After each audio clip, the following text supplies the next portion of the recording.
मेरी last video India's biggest scammers पे मुझे कुछ ऐसे कमेंट्स मिले जिसमें कई लोगों ने मुझसे कहा कि जो मैंने फ्रॉडस्टर्स को एक्सपोज की वीडियो बनाई है वो तो ठीक है, पर मुझे एस्ट्रोलॉजी न्यूमरोलॉजी पर नहीं बोलना चाहिए था। तो इस वीडियो में मैं उन्हीं लोगों को जवाब दूंगा, साथ ही साथ ऐप का रिव्यू करते हुए एस्ट्रोलॉजी कितनी एक्यूरेट है, इसकी हिस्ट्री क्या है, क्या ग्रह और नक्षत्र हमारी जिंदगी पर असर डालते हैं या ये सिर्फ एक भ्रम है। इन शॉर्ट इस वीडियो में हम एस्ट्रोलॉजी की हिस्ट्री, सच्चाई और इस पर विश्वास करने के महत्व पर बात करेंगे। और वीडियो के एंड में मैं अपने थॉट्स भी एस्ट्रोलॉजी को लेकर के शेयर करूंगा कि मैं एस्ट्रोलॉजी को क्यों नहीं मानता हूं। वीडियो की शुरुआत में ही मैं कुछ बातें आप लोगों के साथ क्लियर कर देना चाहता हूं। इस वीडियो के माध्यम से मैं किसी भी वैदिक ज्ञान का मजाक नहीं उड़ाना चाहता हूं और ना ही मैं भारतीय सभ्यता यानी सनातन संस्कृति के खिलाफ हूं, बल्कि बहुत ही प्राउडली मैं ये मानता हूं कि मैं उस संस्कृति का हिस्सा हूं जिसका इतिहास सबसे पुराना है। इस वीडियो का इंटेंशन किसी की फीलिंग्स को हर्ट करना बिल्कुल भी नहीं है और ना ही मैं किसी को नीचा दिखाना चाहता हूं। मैं ऐसा बिल्कुल भी नहीं मानता हूं कि जो व्यक्ति एस्ट्रोलॉजी पर विश्वास करता है वो कम समझदार है या वो अंध श्रद्धालु है और जो व्यक्ति एस्ट्रोलॉजी को नहीं मानता है वो ही समझदार है। नहीं, ऐसा बिल्कुल भी नहीं है, बल्कि मैं ये मानता हूं कि किसी पर विश्वास करना या ना करना हमारे ब्रेन के बिलीफ सिस्टम पर डिपेंड करता है और हमारे ब्रेन का बिलीफ सिस्टम इस बात पर निर्भर करता है कि हम कैसे माहौल में पले बढ़े हैं। और सबसे लास्ट रिक्वेस्ट आपसे कि प्लीज वीडियो को थोड़ा खुले दिमाग से देखने की कोशिश करिएगा।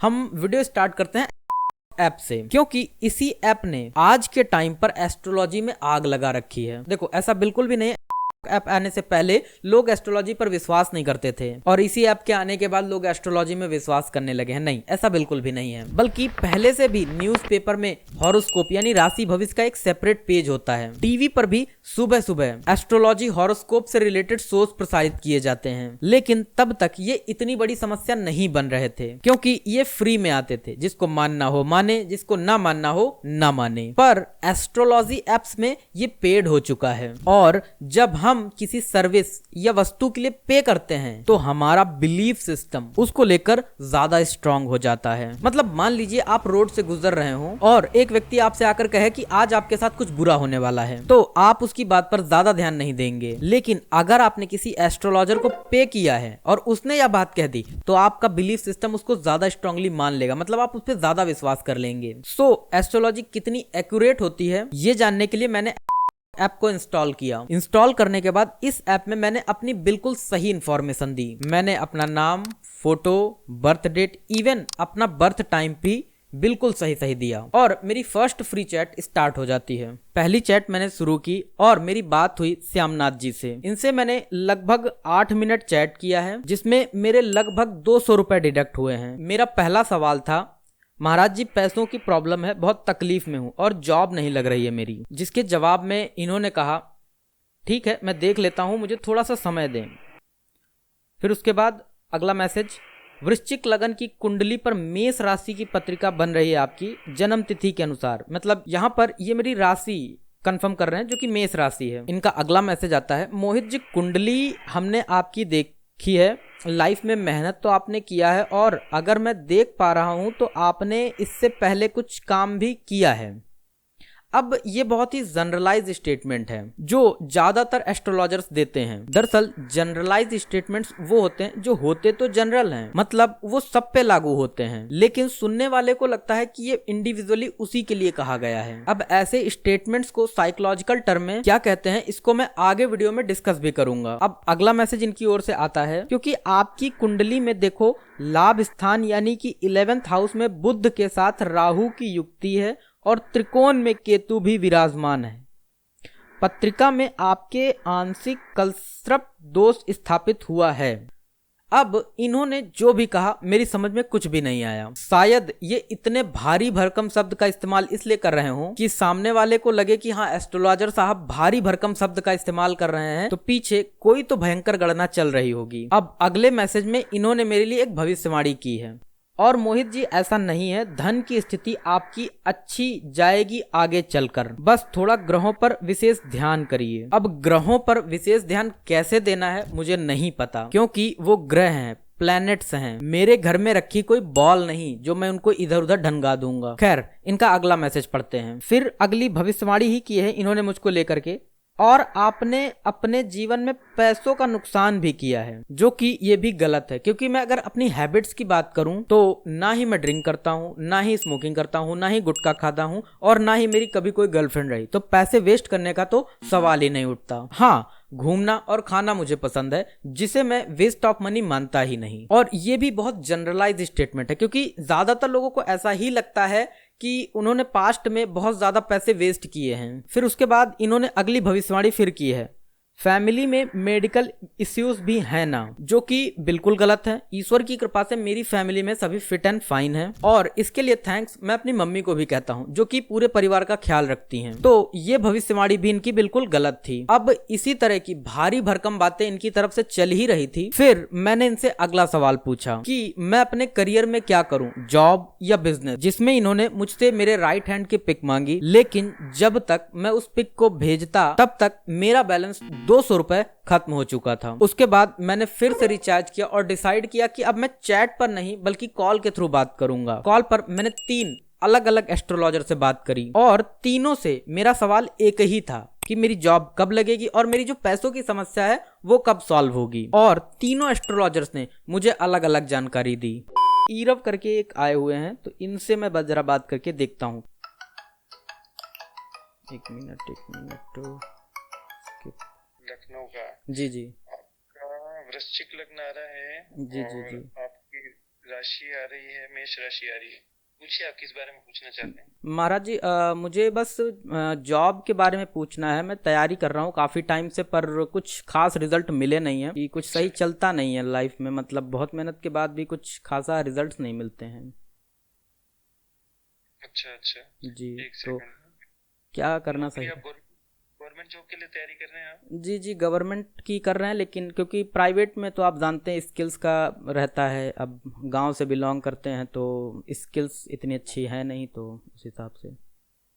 अच्छा, तो प्राइवेट में किस चीज से, किस सेक्टर में तैयारी कर रहे हैं आप? पुलिस में कर रहे हैं, रेलवे में, किस में कर रहे हैं? मतलब बैंक में कर रहे हैं, किस में कर रहे हैं नहीं, तैयारी? एसएससी की महाराज जी, एसएससी की। एसएससी की। जी जी शिक्षा के लिए आपके शिक्षा वाले भाव में शनि और केतु बैठे हैं, इसलिए शिक्षा में थोड़ा सा डिले हो रहा है। जी आप जी कोशिश कर रहे हैं, लेकिन इतनी सफलता नहीं मिल रही है आपको जी तैयारी जी। करने के अनुरूप। अच्छा, करना उसके लिए आप शनिवार का व्रत कर सकते हैं क्या? जी कर लेंगे महाराज जी। कितने दिन का रहेगा, मतलब कितने समय तक करना रहेगा? 19 शनिवार करने पड़ेंगे आपको। जी जी और जी उसको करते करते आपको काफी कुछ रिलीफ मिलेगा, कुछ जी जी अच्छे रिजल्ट भी आ सकते हैं उसको करने के बाद से। जी जी। और अभी आपका समय है, आने वाला समय आपका अच्छा ही है, लगभग 2 साल अच्छे हैं। आप कोई एग्जाम वगैरह देना चाहते हैं तो 2025 की शुरुआत भी आपके लिए अच्छी है। अच्छा अच्छा अच्छा अच्छा। महाराज जी, बिजनेस में जैसे करना चाहें तो कैसा रहेगा, कि बिजनेस के लिए मेरे लिए सही रहेगा या नहीं रहेगा? बिजनेस आप कर सकते हैं, इस मैटर में आप कर सकते हैं। एक तो आपके सूर्य बैठा है दशम भाव में, आप लकड़ी से रिलेटेड कार्य कर सकते हैं, प्लाई वगैरह से रिलेटेड। उसके अलावा चाय कॉफी का कर सकते हैं, और किराना स्टोर का काम संभाल सकते हैं। और ये नहीं अच्छा करना चाहिए तो फल जूस का कार्य भी कर सकते हैं, सब्जी वगैरह का लोडिंग अच्छा अनलोडिंग। अच्छा अच्छा अच्छा। जी जी, तो मार्केट में अपन सप्लाई करते हैं ना, जैसे जी जी जी जी। सप्लायर का काम भी आप कर सकते हैं। तो इन्होंने मुझे लकड़ी से जुड़े बिजनेस, खेती किसानी और चाय वगैरह के बिजनेस सजेस्ट किए। अब अपनी जगह पे सभी बिजनेस सही होते हैं, लेकिन पर्सनली मुझे इन बिजनेस में कोई इंटरेस्ट नहीं है, और अगर मेरी किस्मत में ये बिजनेस थे तो मुझे इनमें इंटरेस्ट होना चाहिए था। अब ये बात चल ही रही थी कि फिर मेरा बैलेंस खत्म हो गया और मेरी कॉल डिस्कनेक्ट हो गई। फिर मैंने रिचार्ज किया और सेम सवाल के साथ अगले एस्ट्रोलॉजर से बात की। तो मुझे यहाँ पे अब एक दूसरे एस्ट्रोलॉजर मिले हैं जिनका नाम है धीरज। तो धीरज से बात करके देखते हैं ये मेरा क्या फ्यूचर प्रेडिक्ट करते हैं। मैं कॉल कर रिक्वेस्ट इनको सेंड करता हूँ। तो कॉल आ चुकी है अब। हेलो, प्रणाम महाराज जी। आशीर्वाद आशीर्वाद, कैसे हैं आप? जी जी, थोड़ा पैसों की प्रॉब्लम बहुत चल रही है महाराज जी। बहुत कोशिश कर रहे हैं पर कुछ हाथ लग नहीं रहा है। प्राइवेट सेक्टर में जॉब अब करने की कोशिश कर रहे हैं, गवर्नमेंट जॉब की तैयारी कर रहे हैं, उसमें भी कुछ खासा बेनिफिट देखने को नहीं मिल रहे हैं। देखिए, आपके करियर में तो देखा जाए तो ये अभी मतलब ऐसा नहीं है कि आपको कभी बेनिफिट मिले नहीं है। आपको पूरे लाइफ की बात कर रहा हूँ अगर देखा जाए तो। जी जी और जी, और देखा जाए तो 2024 आपके कैरियर के लिए देखा जाए तो जितना बेहतर आपने किया, मतलब मेहनत को, अगर मेहनत की बात की जाए तो मेहनत आपने बहुत किया, लेकिन मेहनत के अनुसार आपको सफलता नहीं मिली। ठीक। जी जी महाराज जी, मेहनत की है और कुछ हाथ लगा नहीं, मतलब कुछ कहीं सक्सेस मिली नहीं, चाहे वो गवर्नमेंट हम्म, जॉब हो चाहे प्राइवेट सेक्टर में भी कुछ हाथ लगा नहीं, तो वही जानना था। हम्म। देखिए अभी आपको, देखिए 3 जनवरी के बाद आपको अपॉर्चुनिटीज मिलने के, प्राइवेट सेक्टर में अगर देखा जाए तो 3 जनवरी के बाद चीजें आपके लिए बेहतर रहेंगी, मतलब अपॉर्चुनिटीज आपको मिल सकती हैं प्राइवेट जॉब के लिए। ठीक। जी जी जी और जी ये 13 मार्च के बीच में आपको कहीं ना कहीं देखा जाए तो एक बेहतर, मतलब एक कहते नहीं कि प्राइवेट जॉब में आप अपनी तरफ से प्रयास करेंगे तो आपको जॉब मिलने के ज्यादा से ज्यादा चांसेस नजर आ रहे हैं। राइट।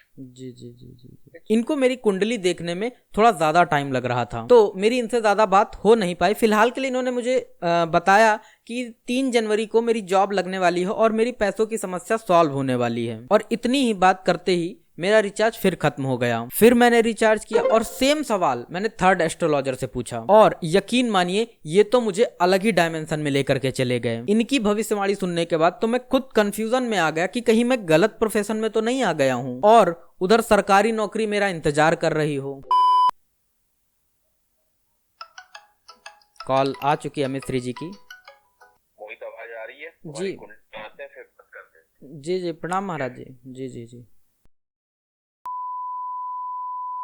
ठीक है, सुबह 11:55 लखनऊ में जन्म हुआ है। जी जी जी जी जी जी। क्या करते हो अभी? जॉब बिजनेस किस चीज में हो? महाराज जी अभी तो तैयारी कर रहे हैं गवर्नमेंट जॉब की, लेकिन अब सोच रहे हैं कि प्राइवेट में भी थोड़ा कोशिश करें, तो क्या लगता महाराज जी, जॉब की तरफ ही जाएं? कोशिश कर सकते हो। गवर्नमेंट का तो तैयारी करते ही रहो, गवर्नमेंट के चांसेस बनते हैं। तुम्हारी मेष राशि आती है और साथ में वृश्चिक लगन की कुंडली है। ऐसे लोग बड़े रोमांटिक भी होते हैं। कुछ लफड़ा वफड़ा नहीं है ना अभी? जी जी नहीं, बिल्कुल महाराज जी नहीं, अभी तो कोई। महाराज जी तो जॉब भी, मतलब जॉब की तरफ ही जाएं या बिजनेस की तरफ जाएं? नहीं नहीं, अभी पहले जॉब, अच्छा अच्छा, तो बिजनेस बाद में, पहले जॉब। जी जी जी जी। सो ये था मेरा एस्ट्रोलॉजी ऐप के साथ मेरा एक्सपीरियंस। तो अब मैं आपको एस्ट्रोलॉजी की थोड़ी सी हिस्ट्री से अवेयर कर देता हूं कि एक्चुअली एस्ट्रोलॉजी में भविष्य देखने की प्रथा आई कहां से। दरअसल आज के टाइम के जो मॉडर्न एस्ट्रोलॉजर हैं वो ऋग्वेद को ही अपनी एस्ट्रोलॉजी का आधार बनाते हैं, क्योंकि ऋग्वेद में ग्रहों का वर्णन है, उसमें सूर्य के बारे में, चंद्रमा के बारे में और नक्षत्रों के बारे में वर्णन है। जैसे ऋग्वेद में सूर्य को प्रकाश और जीवन का प्रतीक माना गया है। ये मनुष्य जीवन और समय के साइकिल यानी दिन और रात्रि को कंट्रोल करता है। चंद्रमा को मन यानी माइंड और इमोशन से जोड़ा गया है। ऋग्वेद में ही आकाश के तारों यानी नक्षत्रों और उनकी गति का उल्लेख है। इसका इस्तेमाल पहले के समय में जब घड़ियां नहीं होती थी तब टाइम यानी समय और मौसम का पता लगाने के लिए किया जाता था। यज्ञ में इस्तेमाल होने वाले जो मंत्र हैं और मुहूर्त का जो कॉन्सेप्ट है वो भी ऋग्वेद से ही लिया गया है। अब यहाँ पर मुहूर्त का मतलब शुभ मुहूर्त या अशुभ मुहूर्त से नहीं है। मुहूर्त मतलब पहले के समय में लोग ऋग्वेद के इस ज्ञान का इस्तेमाल करके यह देखने की कोशिश करते थे कि यज्ञ के लिए कौन सा समय उचित रहेगा। मौसम का अंदाजा लगाते थे कि कौन से समय में शादी विवाह जैसे शुभ उत्सवों को रखा जाए जिससे उन उत्सवों में बाधा उत्पन्न ना हो। फसलों में किस मौसम में किस अनाज की खेती की जाए जिससे उसका पूरा लाभ उठाया जा सके। और ये सारी बातें मैं आपको कोई आज या कल में लिखी बुक से नहीं बता रहा हूँ, बल्कि दुनिया का सबसे पुराना ग्रंथ ऋग्वेद से बता रहा हूँ। मतलब आप सोच कर देखिए कि आज से हजारों साल पहले हम साइंटिफिक पॉइंट ऑफ व्यू से कितने मॉडर्न थे, और आज उस ज्ञान का इस्तेमाल हम लोगों का भविष्य बताने में कर रहे हैं। और ये जो भविष्य बताने की प्रथा है वो पूरी तरह से इंडियन एस्ट्रोलॉजी का हिस्सा भी नहीं है। दरअसल आज के टाइम की जो मॉडर्न एस्ट्रोलॉजी आपके समक्ष परोसी जा रही है, इसमें कई ओल्ड एस्ट्रोलॉजीज को जोड़ा गया है। जैसे फर्स्ट है वैदिक यानी इंडियन एस्ट्रोलॉजी, इसमें वही ऋग्वेद वाला ज्ञान, ग्रह नक्षत्र कुंडली दशा वाला ज्ञान इस्तेमाल किया जाता है। दूसरे नंबर पर यूज होती है वेस्टर्न एस्ट्रोलॉजी। वेस्टर्न एस्ट्रोलॉजी में राशियों पर ज्यादा फोकस किया जाता है, जैसे सिंह राशि, तुला राशि, कर्क राशि। दरअसल 100 ईस्वी में एक वेस्टर्न एस्ट्रोलॉजर हुए जिनका नाम था क्लॉडियस टॉलमी, जिन्होंने वेस्टर्न एस्ट्रोलॉजी को पॉपुलर बनाया था। और आज के टाइम पर इन्हीं का ज्ञान हॉरोस्कोप यानी राशि भविष्य के सिस्टम का आधार बना हुआ है। मजे की बात यह है कि राशि भविष्य वाला ज्ञान आज के समय में वेस्ट में भी उतना यूज नहीं होता होगा जितना भारत में यूज किया जा रहा है। तीसरा है चाइनीज एस्ट्रोलॉजी। ये एनिमल्स और एलिमेंट्स जैसे फायर, वाटर, अर्थ एटसेट्रा के कॉम्बिनेशन पर आधारित है। और चौथी है होरारी एस्ट्रोलॉजी। इसको प्रश्न कुंडली भी कहा जाता है और ये भी इंडियन एस्ट्रोलॉजी का हिस्सा है, पर इस एस्ट्रोलॉजी का सोर्स क्या है पता नहीं। बस ये माना जाता है कि इसे गुरु और शिष्य परंपरा से इसको यहाँ तक लाया गया है और इसका इस्तेमाल किसी स्पेसिफिक प्रश्न का जवाब कुंडली और ग्रह स्थिति के आधार पर दिया जाता है। मतलब अगर आपका कोई स्पेसिफिक सवाल है, जैसे मेरी शादी कब होगी, बच्चा कब होगा, जॉब कब लगेगी, ऐसे स्पेसिफिक सवाल का जवाब आपको होरेरी एस्ट्रोलॉजी का इस्तेमाल करके ही दिया जाता है। इन शॉर्ट आप बस इतना समझ लीजिए कि आज के समय में जो मॉडर्न एस्ट्रोलॉजी आपके सामने परोसी जा रही है वो है Indian astrology, western astrology, Chinese astrology, Greek astrology. इन सब की एक खिचड़ी बनाई जा रही है और आपके सामने परोसी जा रही है।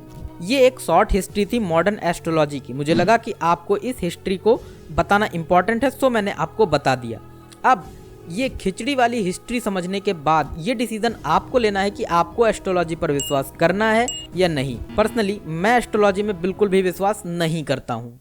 कारण वैसे तो बहुत से रीजन है एस्ट्रोलॉजी पर विश्वास ना करने के, लेकिन यहाँ मैं आपको 5 कारण बताऊंगा एस्ट्रोलॉजी पर विश्वास ना करने के। नंबर 1, इनका हर सवाल का बहुत ही जनरलाइज्ड जवाब होता है जो किसी भी व्यक्ति पर लागू किया जा सकता है। जैसे कि आज आपके लिए एक नई शुरुआत का दिन है, आप बड़े सेंसिटिव व्यक्ति हैं लेकिन कई बार आप अपनी फीलिंग्स को छुपा लेते हैं। अब इस तरह के स्टेटमेंट्स हर किसी को रिलेवेंट लगते हैं और इसको साइंटिफिक टर्म में बार्नम इफेक्ट कहा जाता है, जो कि एक साइकोलॉजिकल कॉन्सेप्ट है। अब अगर आप इस कॉन्सेप्ट को ठीक से पढ़ना चाहते हैं तो गूगल पर आप बस इतना लिख दीजिए बार्नम इफेक्ट क्या होता है, आपको पूरी इंफॉर्मेशन मिल जाएगी इस तरह के जनरलाइज स्टेटमेंट्स के बारे में। नंबर 2, ग्रहों के पोजीशन और मनुष्य के जीवन के बीच डायरेक्ट संबंध का कोई प्रूफ नहीं है, क्योंकि मनुष्य अपने कर्म और डिसीजन से अपना भविष्य तय करता है, ना कि ग्रहों के पोजीशन से। नंबर 3, ज्योतिष में राहु और केतु को शैडो प्लैनेट्स कहा जाता है, लेकिन उनका एग्जिस्टेंस सिर्फ और सिर्फ एस्ट्रोलॉजिकल कॉन्सेप्ट है, साइंटिफिक रियलिटी नहीं। मतलब राहु और केतु जैसे कोई भी प्लैनेट्स अंतरिक्ष में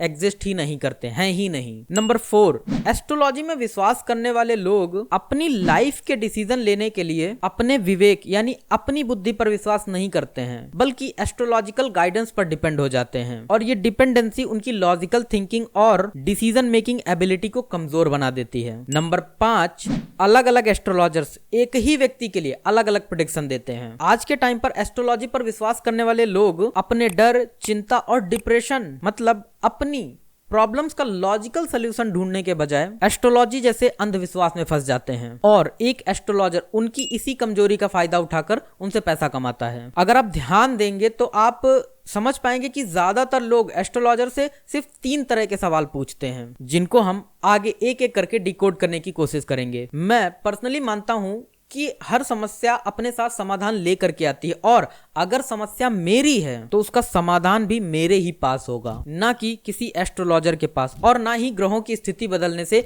मेरी जो प्रॉब्लम है वो सॉल्व होने वाली है। पहली जो समस्या है जिसका जवाब एस्ट्रोलॉजर से लोग सबसे ज्यादा मांगते हैं वो है पैसों की समस्या। अब मान लीजिए अगर मेरी समस्या पैसों से संबंधित है तो सरल सी बात है, मैं कोई जॉब करूंगा, बिजनेस करूंगा या कोई स्किल सीख करके उससे पैसे कमाऊंगा, ना कि एस्ट्रोलॉजी के भरोसे बैठ करके 4-5 अंगूठियां पहन करके 4-5 मालाएं लटका करके भाग्य के भरोसे बैठूंगा। और ये चीज मैं खुद डिसाइड करूंगा कि मुझे क्या करना पसंद है। एस्ट्रोलॉजर मुझे नहीं बताएगा कि मेरे लिए बिजनेस सही है, जॉब सही है या स्किल सीख के काम करना सही है, नहीं, आप खुद डिसाइड कर सकते हैं। और यहाँ पर मैं एक बात क्लियर कर दूं कि जो लोग, बहुत से लोग फैशन में बहुत से माला पहनते हैं, अंगूठी पहनते हैं, मैं उनकी बात नहीं कर रहा हूँ, वो तो ठीक है, उनकी मर्जी है। बट जो लोग सिर्फ अंगूठी और माला इसलिए पहनते हैं कि उनका भाग्य बदल जाए, मैं सिर्फ उन्हें क्रिटिसाइज कर रहा हूँ। दूसरी जो समस्या है जो लोग एस्ट्रोलॉजर से सबसे ज्यादा पूछते हैं वो है शादी विवाह यानी रिलेशनशिप वाली। अब मान लीजिए अगर मेरी समस्या रिलेशनशिप से जुड़ी है, मतलब मेरा और मेरी वाइफ का, या यूं कह लीजिए आपकी प्रॉब्लम गर्लफ्रेंड या बॉयफ्रेंड वाली है और आपको लगता है कि आपका पार्टनर सही नहीं है, आपकी और आपके पार्टनर की सोच मिलती जुलती नहीं, इन शॉर्ट आपका पार्टनर आपके जैसा नहीं है, तो मैंने पढ़ा है कि अगर आप अपने हाथ में एक छोटा सा कंकड़ उठा लें और पूरी दुनिया में दूसरा उसके जैसा कंकड़ ढूंढने पर आ जाएं, तो आपको उसके जैसा दूसरा कंकड़ भी देखने को नहीं मिलेगा। तो आप तो जीता जागता इंसान अपने जैसा चाह रहे हैं, जो कभी भी पॉसिबल नहीं है। हर एक व्यक्ति अपने आप में यूनिक होता है, हर रिश्ते में आपको कॉम्प्रोमाइज करना ही पड़ेगा। हाँ, वो अलग की बात है कि आपके पार्टनर की जो थॉट प्रोसेस है या हैबिट्स है वो मैनेजेबल नहीं है, तभी आप कोई ठोस डिसीजन ले। अदरवाइज हर व्यक्ति में कुछ अच्छाइयाँ होती हैं, कुछ कमियां होती हैं, और किसी भी रिश्ते को निभाने के लिए आपकी नज़र सिर्फ अच्छाइयों पर होनी चाहिए, कमियों को अवॉइड कर देना चाहिए। आई होप आप समझ रहे होंगे कि मैं क्या कहना चाह रहा हूँ। और तीसरी तरह की समस्या वाले जो लोग होते हैं, जो एस्ट्रोलॉजर से सबसे ज्यादा सवाल पूछते हैं, वो होते हैं सुपर कंट्रोल मानसिकता के लोग। मतलब कुछ लोग ऐसे होते हैं जो भविष्य की घटनाओं को अपने कंट्रोल में रखना चाहते हैं। उनको लगता है बस कोई एस्ट्रोलॉजर उनको भविष्य में घटने वाली हर घटना की जानकारी उनको दे दे और वो सब कुछ कंट्रोल करके अपने हिसाब से बदल दें, जो कि कभी पॉसिबल ही नहीं है। कहते हैं इंसान के जीवन में दो सबसे महत्वपूर्ण घटनाएं घटती हैं, वो होती है जन्म और मृत्यु। आपका जन्म हुआ, किसी ने आपसे नहीं पूछा, किसी ने आपको नहीं बताया, किसी का इस पर कोई कंट्रोल नहीं था और आपका जन्म हुआ। इसी तरह हर एक इंसान की एक दिन मृत्यु भी होगी। कोई आपसे नहीं पूछेगा, कोई पहले से आपको जानकारी भी नहीं देगा, किसी का उस पर कोई कंट्रोल नहीं होगा। और एक दिन हर इंसान के जीवन में मृत्यु की घटना भी घटेगी। जब इन दो महत्वपूर्ण घटनाओं पर किसी का कोई कंट्रोल नहीं है, तो इन दो घटनाओं के बीच में घटने वाली ऐसी कौन सी घटना है जिसको आप कंट्रोल करना चाहते हैं? जिंदगी को अर्जुन की तरह जिए, जो खुद को निमित्त मानकर अपनी सारी समस्याओं को ईश्वर के भरोसे छोड़ करके अपना कर्म करता रहा। दुर्योधन की तरह नहीं, जो हर घटना को कंट्रोल करना चाहता था। ये 3 सबसे कॉमन क्वेश्चन थे जो एस्ट्रोलॉजर से सबसे ज्यादा पूछे जाते हैं। आई होप आप समझ पाए होंगे। मैंने आपको शुरुआत में ही बता दिया था कि मैं एस्ट्रोलॉजी को बिल्कुल भी नहीं मानता हूं। अब यहाँ पर बहुत से लोग कहेंगे कि नहीं, 2%, 10%, 20% सच होता है। नहीं, बिल्कुल भी नहीं। ये सब एस्ट्रोलॉजर्स की चाल होती है कि अगर आप 10% भी मानोगे तो उनके पास तो आओगे ही आओगे। इसलिए मेरी नजर में ये 0.001% भी सच नहीं होती है, कोरी बकवास होती है। एस्ट्रोलॉजी का कोई वजूद नहीं है, बस कुछ लालची लोगों ने अपनी जेबें भरने के लिए ये सब ऐसी व्यवस्थाएं बना रखी हैं। वीडियो के लास्ट में मैं आपसे 2 बातें जरूर कहना चाहूंगा। पहले तो अगर आप एस्ट्रोलॉजी, न्यूमरोलॉजी पर विश्वास करते भी हैं तो एटलीस्ट ऑनलाइन एस्ट्रोलॉजी से तो दूर ही रहें, क्योंकि ये आपके डिमोटिवेशन का, डिप्रेशन का, आपकी वीकनेस का भरपूर फायदा उठा करके आपको लूट रहे हैं। इसलिए अगर आप विश्वास करते भी हैं तो खुद चलकर जाएं, एस्ट्रोलॉजर से मिलें और अपनी समस्या का हल पूछें। दूसरा, अगर आपको बुरा लगा हो किसी भी वजह से कि आपका विश्वास जो है एस्ट्रोलॉजी पर बहुत अडिग था और उस पर थोड़ी सी भी ठेस पहुंची हो, तो मैं आपको दिल से सॉरी कहता हूं। अपने अपने विचार हैं, किसी को विश्वास होता है, किसी को नहीं होता है। और टू बी ऑनेस्ट, मेरी इंटेंशन आपको हर्ट करना बिल्कुल भी नहीं था। मेरी इंटेंशन सिर्फ आपके विचारों को आजादी प्रदान करने की थी। हर वो दिन जिस दिन आप पूरी ईमानदारी, पूरी शिद्दत, पूरी निष्ठा के साथ काम करना चाहते हैं, वो दिन आपके लिए सबसे शुभ है। हर वो इंसान जिससे आपको बात करना अच्छा लगता है, जिससे आपको अपनेपन का भाव महसूस होता है, वो इंसान आपके लिए शुभ है और दुनिया का हर नंबर आपके लिए शुभ है। बाकी आप भी एस्ट्रोलॉजी से जुड़े थॉट्स कमेंट सेक्शन में जरूर लिखें। टू बी ऑनेस्ट, मैं आपके कमेंट्स पढ़ने के लिए बहुत एक्साइटेड रहता हूं। और अगर पॉसिबल हो तो मुझे इंस्टाग्राम पर जरूर फॉलो करें। वीडियो पसंद आई हो तो वीडियो को लाइक जरूर कर दीजिएगा, क्योंकि आपका लाइक यूट्यूब के एल्गोरिदम को बहुत पसंद आता है। और आगे भी सामाजिक मुद्दों पर वीडियोस देखने के लिए चैनल को सब्सक्राइब जरूर कर लें। मिलता हूँ अगली वीडियो में इसी तरह के किसी सोशल टॉपिक पर बात करने के लिए। तब तक के लिए नमस्कार।